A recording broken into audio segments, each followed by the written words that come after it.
భారతదేశంలో స్టాక్ మార్కెట్లో పెట్టుబడి పెట్టే వాళ్ళ సంఖ్య 5%. 95%కి తెలీదు, రాదు.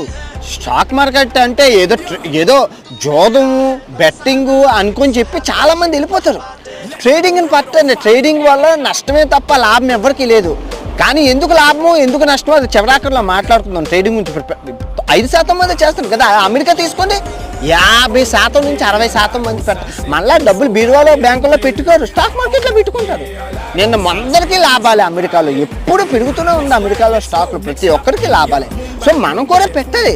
ఇప్పుడు బ్యాంకులో పెట్టే 3% గట్ట స్టాక్ మార్కెట్లో పెట్టుబడి పెట్టుకుని ఎన్ని మంది సంపాదించట్లేదు. ఎన్నాళ్ళు మన భారతదేశంలో విదేశీ వాళ్ళు బోల్డ్ డబ్బులు సంపాదించి తిన్నారు.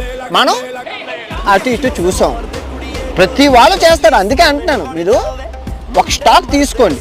మీరు మీ దగ్గర ఉన్న 10,000, 50,000, 20 మంచి సమయం, ఇదే మంచి సమయం.